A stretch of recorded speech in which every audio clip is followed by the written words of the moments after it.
much. Your Excellencies, ladies and gentlemen, Haiti stands at a crossroads. Port-au-Prince faces an escalating security crisis with gangs terrorizing communities, extorting families, and recruiting desperate children to commit horrors on behalf of gang leaders. I'd like to thank President Ruto of Kenya for organizing this event. Kenya has shown courageous leadership in leading the multinational security support mission, and we are deeply grateful for its commitment and the sacrifices it has made, including, as you just mentioned, Mr. President, the lives of 3 of your people. Despite the contributions of Kenya and the countries that have joined the MSS, though, the mission currently lacks the mandate and the resources necessary to address the mounting scale of the challenge.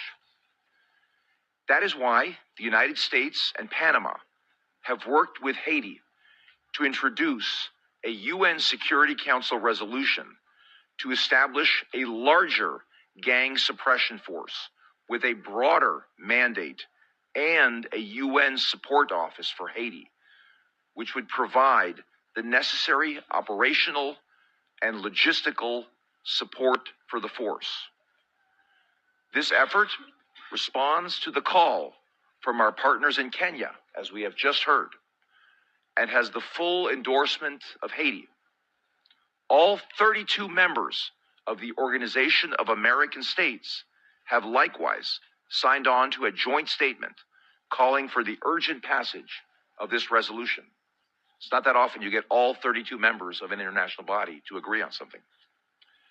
Requested by Haiti, this new force would consist of more than 5,500 personnel, more than 5 times the size of the current MSS mission, and would operate under a mandate authorized by Chapter 7 of the UN Charter. This mandate would empower the force to proactively target gangs and restore security to Haiti, while ensuring it has the appropriate tools to succeed. The mission's anticipated objectives include reducing territorial control by gangs, securing critical infrastructure, and conducting anti-gang operations. Unfortunately, the adoption of this resolution is not a done deal. Despite overwhelming support of the UN Security Council, there are still those who might try to prevent its adoption or slow our response in Haiti's hour of need. The time for action is now, and the United States asks all our partners to join us in pressing for this critical resolution before the MSS mission mandate expires on October 2nd. Our proposed resolution would address Haiti's immediate security challenges, but we must also not ignore the long-term recovery of Haiti.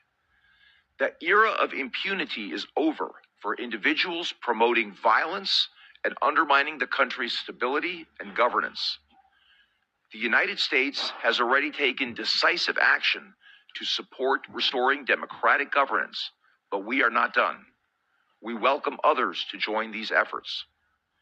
Today, I am announcing that the Department of State is taking additional actions to publicly designate 2 officials for their involvement in significant corruption during their time in public office.